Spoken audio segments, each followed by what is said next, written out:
धारण कर रही है। सबसे पहले कौन सा शरीर धारण किया था? पहला अवतार मछली। एक आत्मा ने मछली का अवतार धारण कर लिया, मछली का शरीर पकड़ लिया। अब जब मछली का शरीर पकड़ा तो क्या वो मछली हो गए? क्या वो आत्मा मछली बन गई? आत्मा तो आत्मा ही रही, उसने केवल मछली के कपड़े यानी शरीर धारण कर लिया, उसके बाद उसे छोड़ दिया। अगला शरीर कछुए का। अब मछली वाला खेल खत्म, कछुए वाला शुरू। अब कुरुम अवतार धारण किया, कछुए का शरीर धारण किया। कुछ समय के बाद वो भी छोड़ दिया। उसके बाद वराह अवतार, जंगली सुअर जिसके दांत बाहर होते हैं, उस पे पृथ्वी रख के लेके आए, वो भी शरीर धारण किया, उसको भी त्याग दिया। ऐसे कई शरीर धारण किए और सब मिट्टी में मिला दिए। लेकिन इसका मतलब ये नहीं कि वो जन्म लेते रहे। आत्मा अजन्मा है, जन्म केवल शरीर लेता है। इसीलिए गीता में स्पष्ट बताया गया है, अर्जुन तू और मैं ये शरीर नहीं है। शरीर तो हमारे कपड़े हैं। एक दिन ये कपड़े जर्जर अवस्था में आ जाएंगे, एक दिन ये कपड़े फटे पुराने हो जाएंगे, तब हम इनको त्याग देंगे। कपड़ों के त्याग देने पर भी हमारी मृत्यु नहीं होती। नहीं तो क्यों लिखते हो कार्डों पे मेरे पिताजी का स्वर्गवास हो गया? स्वर्गवास का मतलब है स्वर्ग में वास, यानी पहले मुंबई में रहते थे, मलाड में, अब कहां चले गए? अब स्वर्ग में चले गए। अगर वो मर जाते तो स्वर्ग कौन जाता? यानी पिताजी मरे नहीं है, केवल ट्रांसफर हो गया उनका। पहले झोपड़पट्टी में थे, अब इंद्र के पास कहीं कुर्सी लगा के बैठे होंगे। मरे नहीं है, वो वापस भी आ सकते हैं। क्या पता है इंद्र कहे भैया सारे सुख भोग लिए, अब जाओ वापस। फिर मलाड़ में आ गए तो मरा कौन? शरीर मरा, पिताजी शरीर नहीं थे। पिताजी आत्मा है, तभी तो जा रहे हैं कहीं पे। नहीं तो शरीर खत्म, पिताजी खत्म, खेल खत्म। फिर पंडित जी किसको बता रहा है कि स्वर्ग गए कि नरक गए? और सबसे बड़ी बात, भारत देश एक ऐसा देश है जहां पर कोई नरक जाता ही नहीं है, सबको स्वर्ग पहुंचा दिया जाता है। नहीं तो दिखा दो किसी का कार्ड, मृत्यु का कार्ड, जिसपे लिखा हो मेरे दादाजी का, मेरे पिताजी का नरकवास हो गया। एक भी कार्ड दिखा दो आज तक जिस पे लिखा हो कि मेरे पिताजी का नरकवास हो गया। चाहे पूरे दुनिया को परेशान कर रखा हो उसने, गली में किसी को सूखा नहीं जाने देता हो, सबको लूट लेता हो, 50 कत्ल कर रखे हो, एक नंबर का बेवड़ा हो, गालियां देता हो, वो भी मर जाएगा तो उसके कार्ड पे भी लिखवा देंगे भैया स्वर्गवास हो गया। तो भैया नरक किसको होगा वही बता दो। और पंडित जी को भी पता है कि ये एक नंबर का बेकार आदमी था, फिर भी जाके वहां पे बैठे हैं और कह रहे हैं स्वर्गवास हो गया, स्वर्गवास हो गया। किसको बेवकूफ बना रहे हो भाई? ऐसा कुछ नहीं होता। कहां वास हुआ है उसी वक्त पता लग जाता है। जब शरीर कोई भी छोड़ता है, हिंदू मुस्लिम सिख ईसाई, अगर इन 9 दरवाजों से छोड़ दे अपने शरीर को तो नरकों में ही वास होता है उसका। आंख से निकले, कान से निकले, नाक से निकले, मुंह से निकले, गुदा लिंग से निकले, लैट्रिन बाथरूम निकल गई, जीभ बाहर आ गई, नाक में से ब्लड आ गया, कान में से ब्लड आ गया, आंखें बाहर आ गई, सीधा समझ जाना कि 84 में चले गए। पहले नरक भोगेंगे फिर 84 में चले जाएंगे। 84 भी नरक ही है। जीते जी शेर, जीते जी हिरण को खा जाता है। 4 शेर आके हिरण को नोचते, जीते जी खा रहे हैं उसको काट काट के। नरक से कम है क्या? वही नरक है, नरक में वास हो गया उनका। इन 9 द्वारों से निकले तो नरक में जाओगे सीधा। अब 10वें द्वार से निकले, पहली बात तो यही नहीं पता किसी को कि 10वां द्वार कहां है। 10वां छोड़ो, ये भी नहीं पता कि ये 9 द्वार है, इसको आंख कान नाक मान के बैठा है। भाई ये तुम्हारा पिंजड़ा है, ये काया तुम्हारा पिंजड़ा है, तुम्हारा घर है, और इस घर के 9 दरवाजे हैं। वाणी क्या कहती है? 9 दरवाजे प्रगट कीते, 10वां गुप्त रखाया। इस काया में, इस पिंजरे में जब तोते को डाला गया तो उस दरवाजे को बंद कर दिया गया और निकलने के दरवाजे खोल दिए गए। ये देखो खुले पड़े हैं, ये सारा जन्म खुले रहेंगे, मरते दम तक खुले रहेंगे, और अंत समय में इसी में से किसी एक दरवाजे में से तुम निकल जाओगे। किसी में से भी निकले सीधे 84 में जाओगे। अब जो 10वां द्वार गुप्त है उसका भी ज्ञान तुम्हें ऐसे नहीं मिलेगा, गुरु के द्वारा मिलता है। अगर उसमें से भी तुम निकल जाओ तब भी तुम्हारी मुक्ति नहीं हो सकती।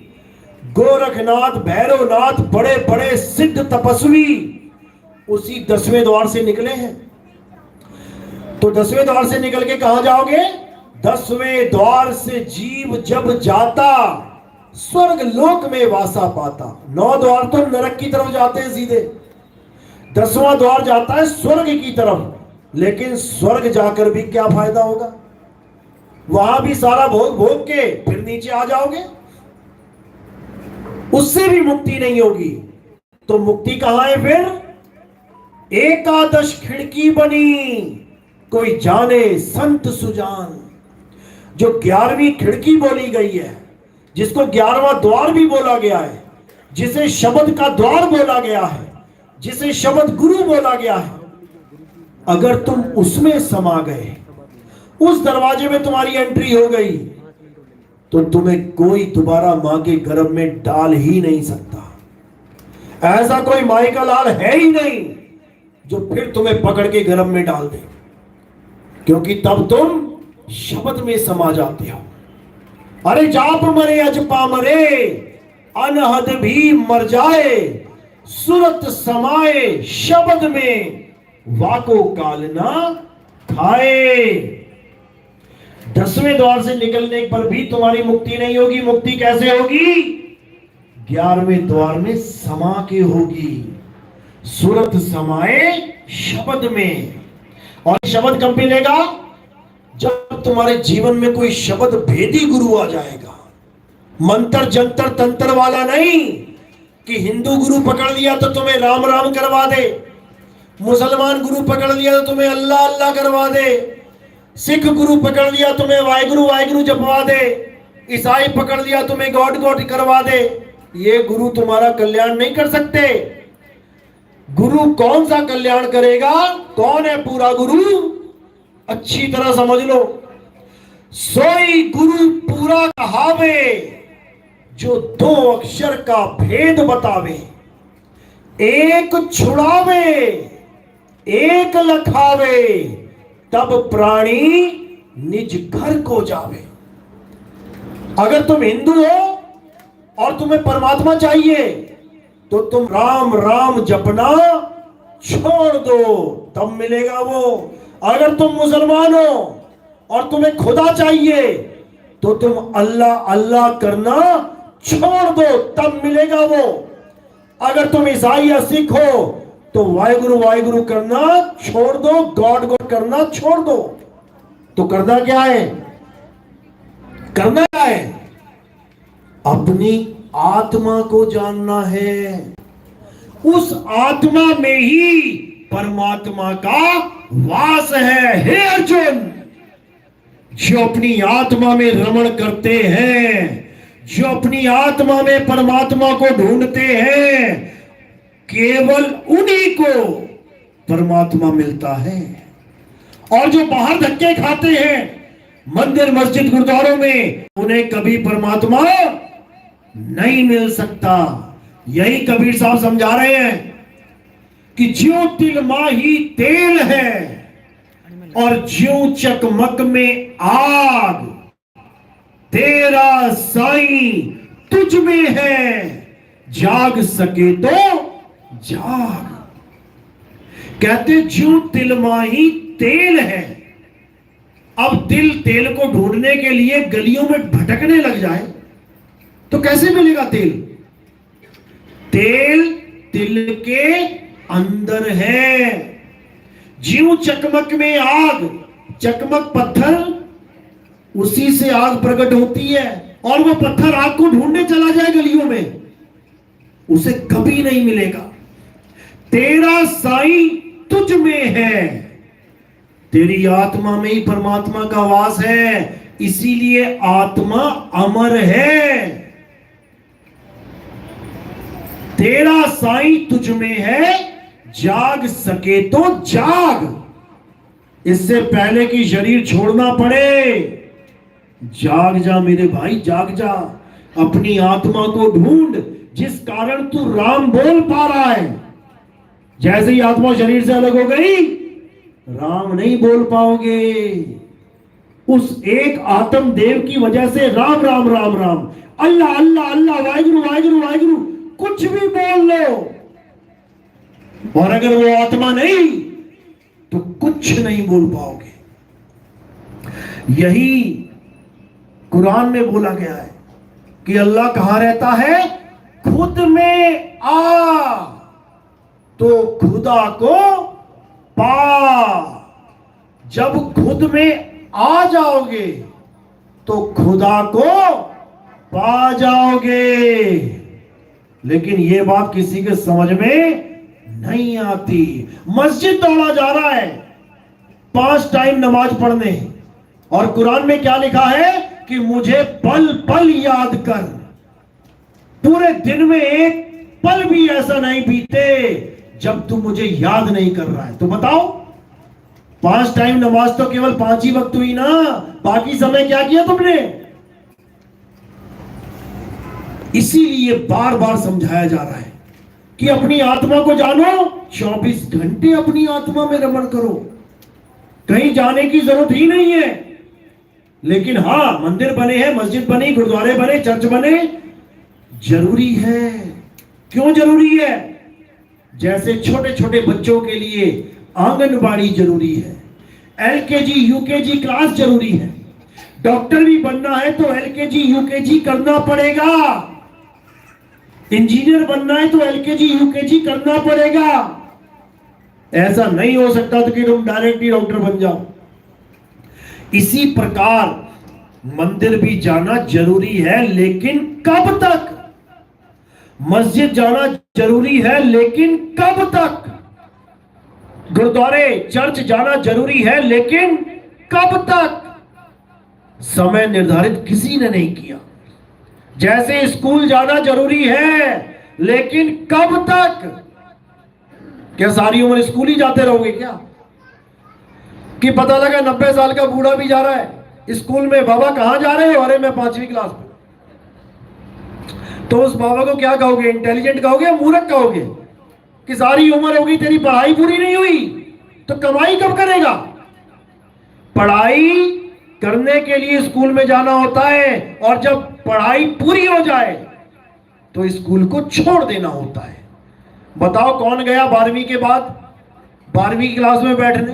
कौन गया कॉलेज पास करने के बाद उसी कॉलेज में पढ़ाई करने? केवल ज्ञान के लिए कॉलेज बने हुए हैं। मंदिर, मस्जिद, गुरुद्वारे, चर्च ज्ञान के लिए बने हैं। तुम पंडित जी के पास जाओ, पूछो पंडित जी से कि पंडित जी गीता में क्या लिखा है, हमें बताओ, ज्ञान प्राप्त करो। अब जब पंडित जी गीता बताएंगे तुम्हें, तो अध्याय 2 आएगा, उसमें आत्मा का जिक्र आएगा, आत्मा की महिमा आएगी। तब तुम पंडित जी से पूछना कि पंडित जी ये आत्मा क्या होती है, ये आत्मा का ज्ञान है क्या? क्या पत्थर को पूजना आत्मा की पूजा है? क्या किसी मूर्ति को भोग लगाना आत्मा की पूजा है? बिल्कुल नहीं। पंडित जी से आत्मा का ज्ञान प्राप्त कर लिया कि आत्मा कुछ होती है, भले वो बता पाए या ना बता पाए, लेकिन तुम्हें गीता का पाठ पढ़ा दिया ना, अब तुम खोज करो।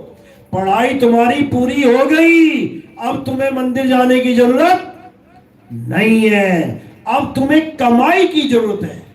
और कमाई के लिए गीता में क्या बोला है कि हे अर्जुन, अगर तुम सत्य को कमाना चाहते हो, अगर तुम सत्य को जानना चाहते हो, तो तुम ऐसे गुरु की शरण में जाओ जिसने आत्मा को जान लिया है, जो पत्थरों की पूजा नहीं करता, जो मंदिर मस्जिदों में धक्के नहीं खाता, जो अपनी आत्मा को जानता है। केवल वही तुम्हें तुम्हारी आत्मा का ज्ञान करा सकता है।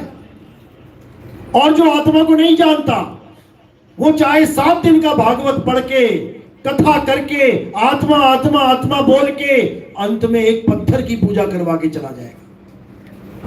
बता दो नहीं जाते?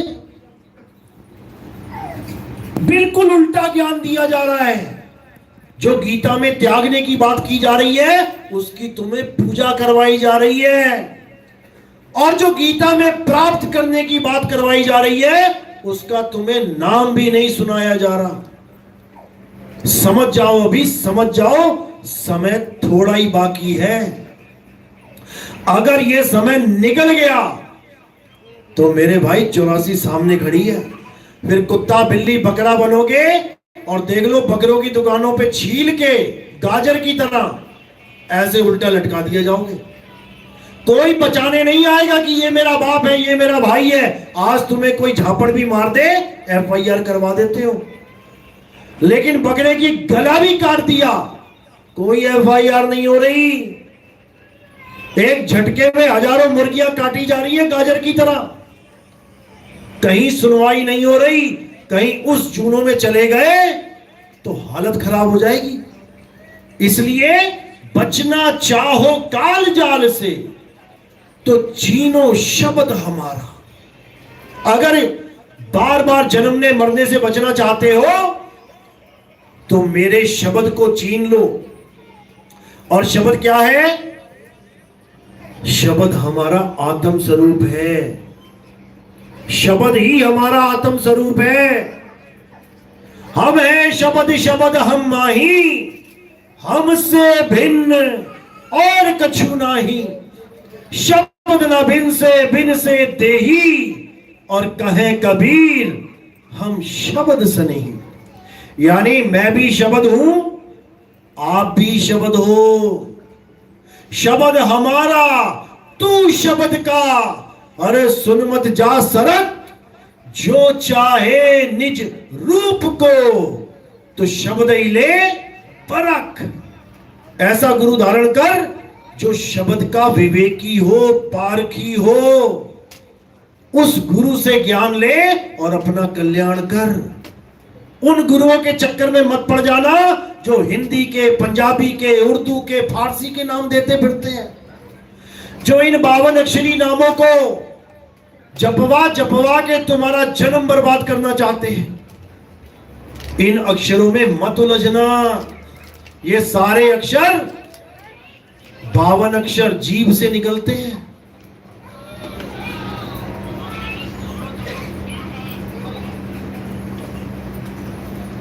तो साहिब समझा रहे हैं, जब आदि मानव था, आदि मानव का नाम सुना है ना?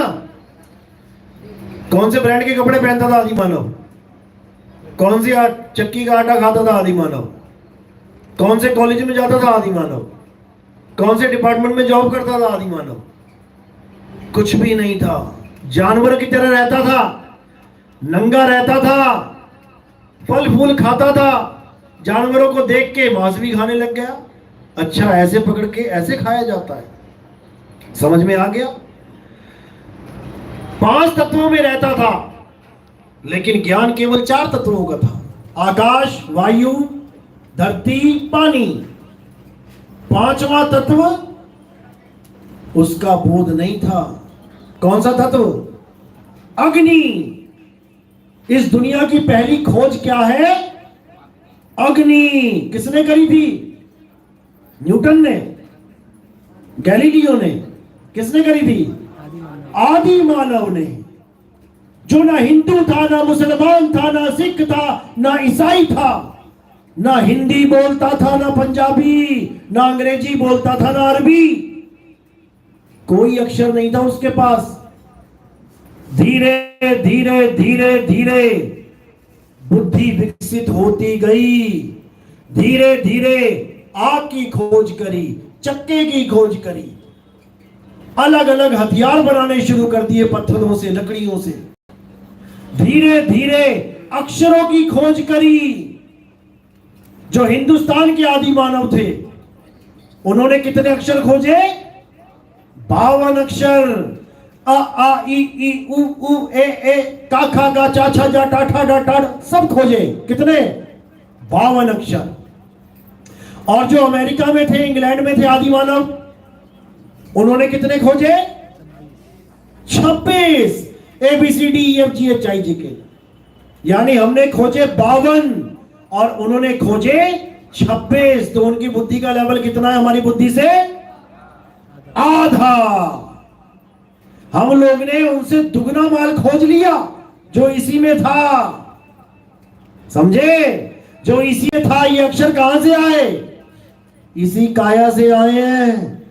हमने काया के अंदर घुस के 52 अक्षर बाहर निकाल दिए, और वो भी घुसे, बेचारे केवल 26 ही निकाल पाए।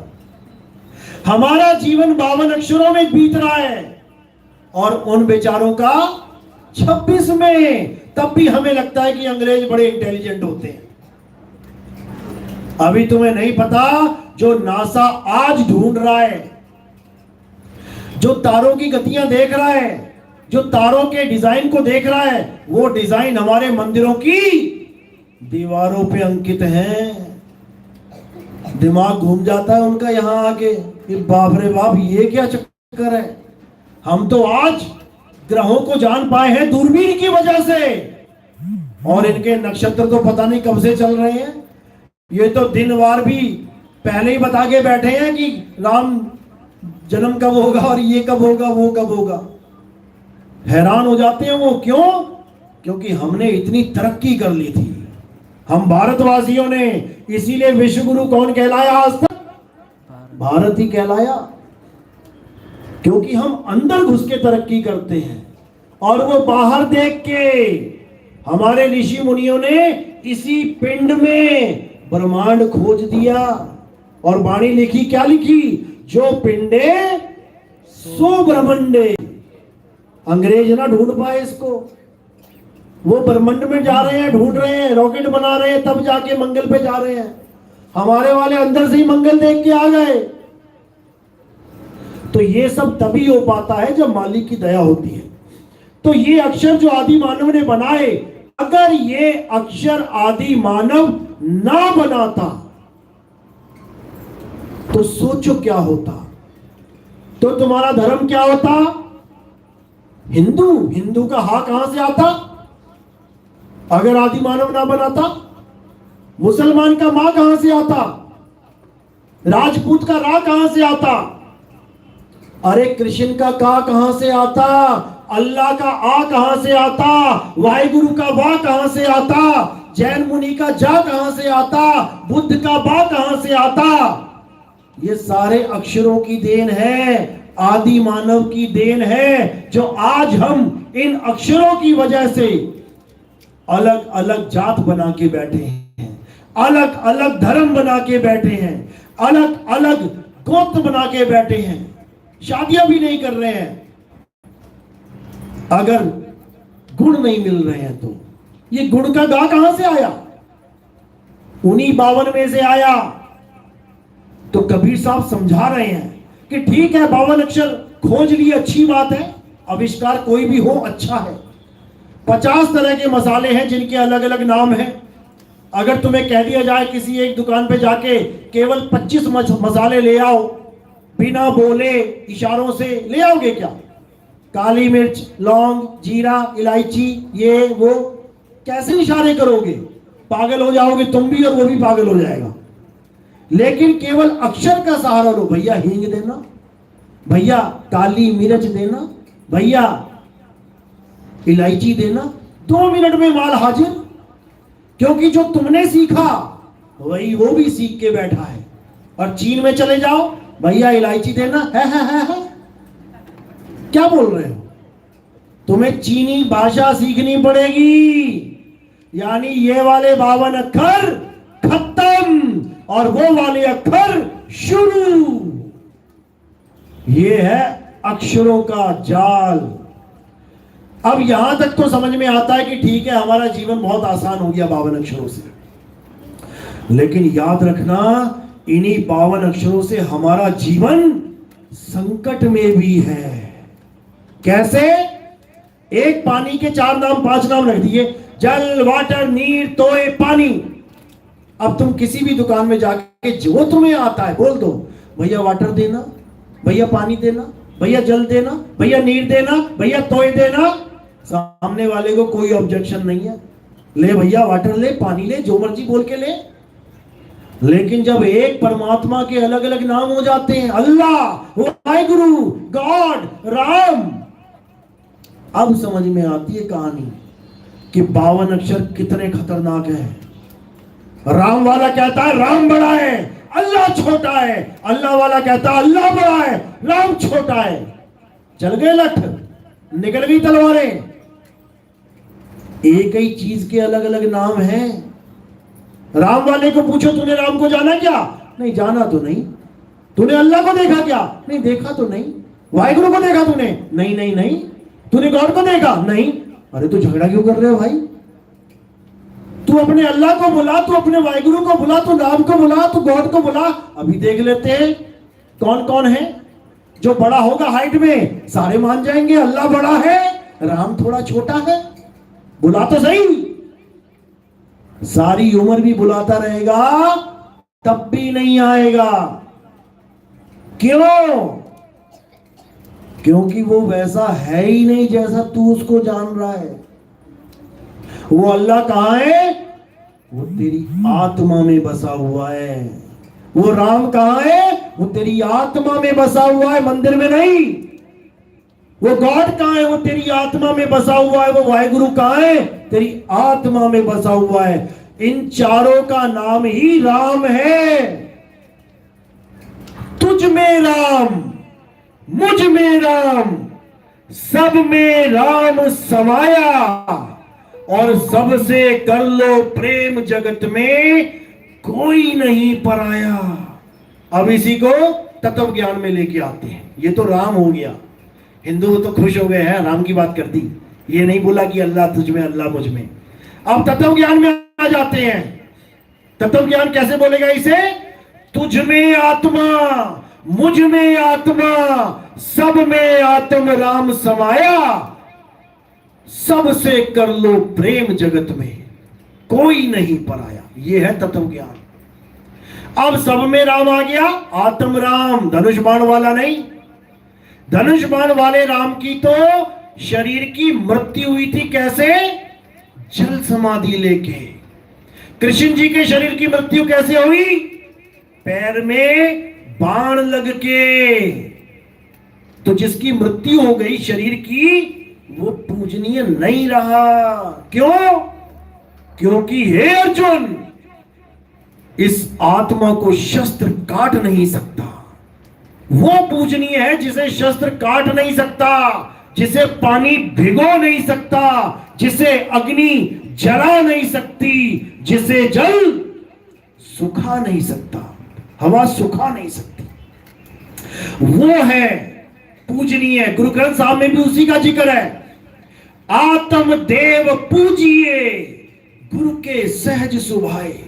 अगर इस दुनिया में कुछ पूजनीय है तो वो आत्मा है। जिस आत्मा की वजह से तुम कहते हो जय श्री राम, जिस आत्मा की वजह से एक मुसलमान कहता है अल्लाहू अकबर, जिस आत्मा की वजह से एक सिख कहता है जो बोले सो निहाल, सत श्री अकाल, और जिस आत्मा की वजह से एक ईसाई कहता है हालेलुया, किसकी वजह से कह रहा है?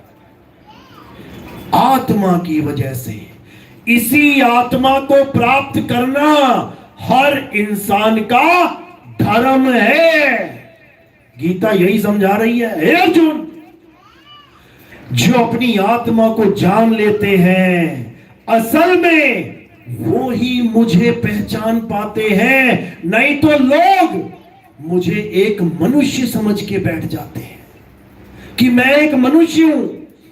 कृष्ण जी कौन है? आदमी है। राम जी कौन है? आदमी है। सीता कौन है? औरत है। राधा कौन है? औरत है। हे अर्जुन, मैं आत्मा हूं, मैं आदमी औरत नहीं हूं। किसी गलत फहमी में मत रहना कि कृष्ण जी आदमी है, विष्णु जी आदमी है। विष्णु जी औरत भी बन जाते हैं। जब भस्मासुर को मारा तो विष्णु जी क्या बने थे? आदमी थे कि औरत? तो विष्णु जी आदमी कैसे हो गए? औरत भी है। जब राहु को मारा